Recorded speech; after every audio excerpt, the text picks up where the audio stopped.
آج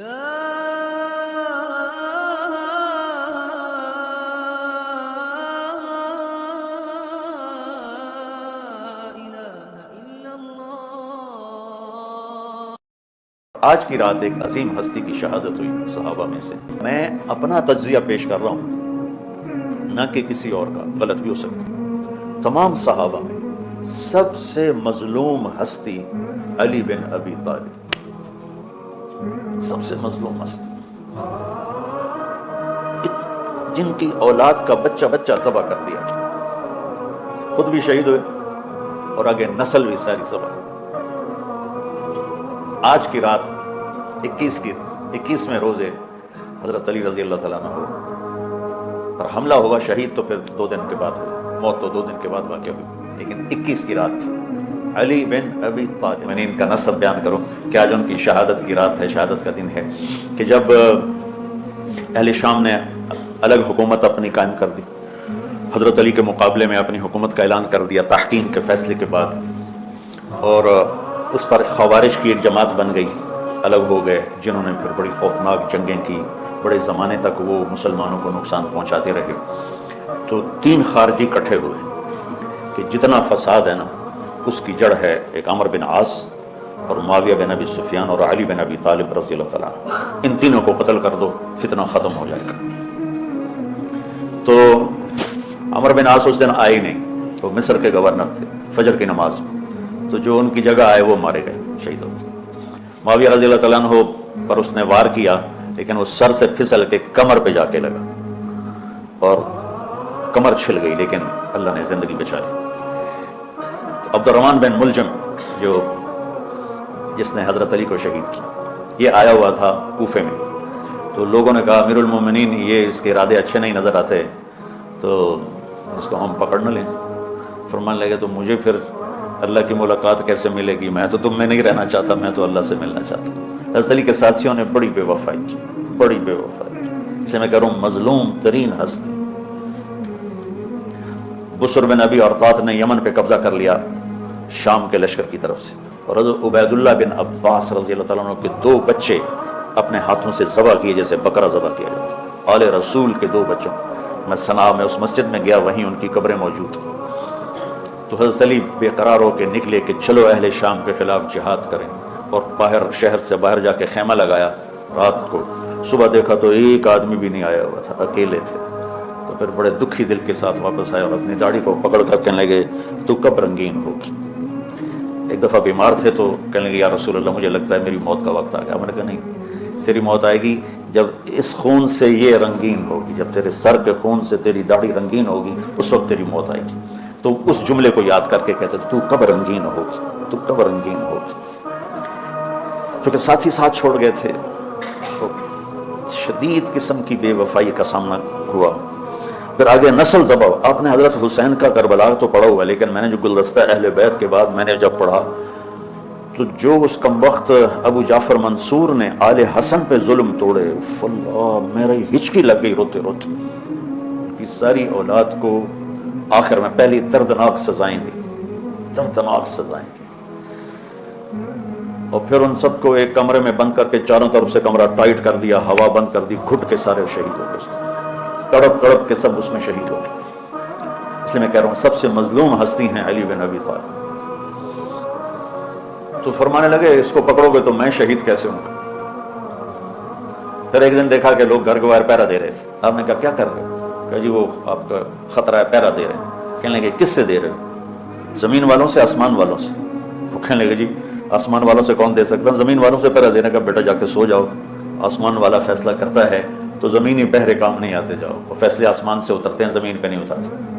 تو 21 رمضان کو فجر کی نماز میں اس نے آ کے جو وار وہ سیدھا سر پہ لگا تو سر پھٹ گیا، تلوار دماغ میں چلی گئی، چھوٹ مچ گیا، پکڑا گیا. اب دیکھنا حضرت علی کے اخلاق.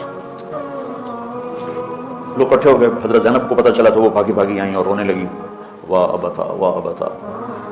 تو وہ کہنے لگا، لوگ کو پٹی پٹی باندھنے لگے تو وہ کہنے لگا ابن ملجم جتنی مرضی پٹیاں باندھ لو، اب یہ مر کے ہی رہے گا. اس تلوار کو 1 مہینہ زہر میں ڈبو کے رکھا ہے، پھر وار کیا ہے. تو اس پر تو بڑے سے بڑے حلیم کو غصہ آ جانا چاہیے، وہیں اس کا قیمہ ہو جاتا.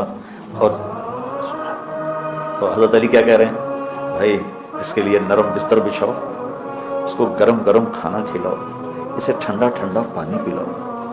اگر میں زندہ رہا تو میں خود فیصلہ کر لوں گا مجھے کیا کرنا ہے، اور اگر میں شہید ہو گیا تو پھر پہلی میری درخواست ہے کہ اسے معاف کر دیں.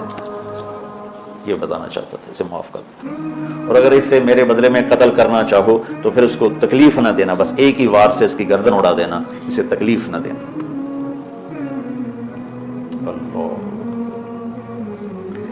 آپ پڑھیں گے نا صحابہ کی سیرت تو سب سے زیادہ فضائل حضرت علی کے، سب سے زیادہ مقام اور مرتبہ تو ویسی جیسے خلفائے راشدین. سارے صحابہ اللہ کے ہاں مغفور محبوب، ان میں سے 10 مقرب ترین ابو بکر، عمر، عثمان، علی، طلحہ، زبیر، سعد، سعید، ابو عبیدہ بن جراح اور عبد الرحمن بن عوف. پھر ان 10 میں سے 4 محبوب ترین جو خلفاء بنے. پھر جیسے ان کی خلافت کی درجہ بندی ہوئی ایسے ان کے مقام اور مرتبے کی درجہ بندی ہوئی، لیکن فضائل سب سے زیادہ حضرت علی کے ملتے ہیں. اور یہ ایک فضیلت جو حضرت علی کو اللہ کے نبی نے سنائی، ہاتھ پکڑ کر یوں اپنے سینے کے قریب لگا کے فرمایا اترضی ان یکون منزلک مقابل منزلی فی الجنہ.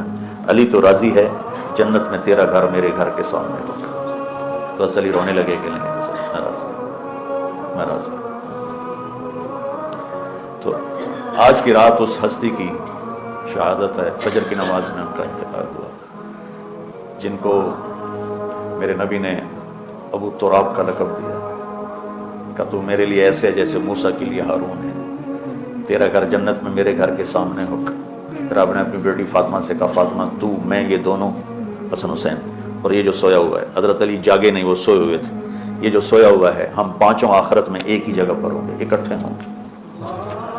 تو یہ بڑے درجے کے صحابہ ہیں. اور اللہ کی قدرت ہے کہ اللہ نے کسی خالص ہاشمی کو حکومت نہیں دی، کامیاب نہیں ہونے دی.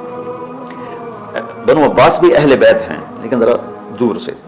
ان کے 35 حکمران آئے، 35 میں سوائے ایک کے سب کی مائیں ہاشمی نہیں تھی. پہلے ہاشمی خلیفہ بنے حضرت علی، والد کی طرف سے بھی والدہ کی طرف سے. اور وہ کہتے تھے تو کب رنگین ہوگی، اور موت مانگتے مانگتے یہاں تک کہ شہید ہو کے چلے گئے اور دکھوں بھری زندگی گزاری.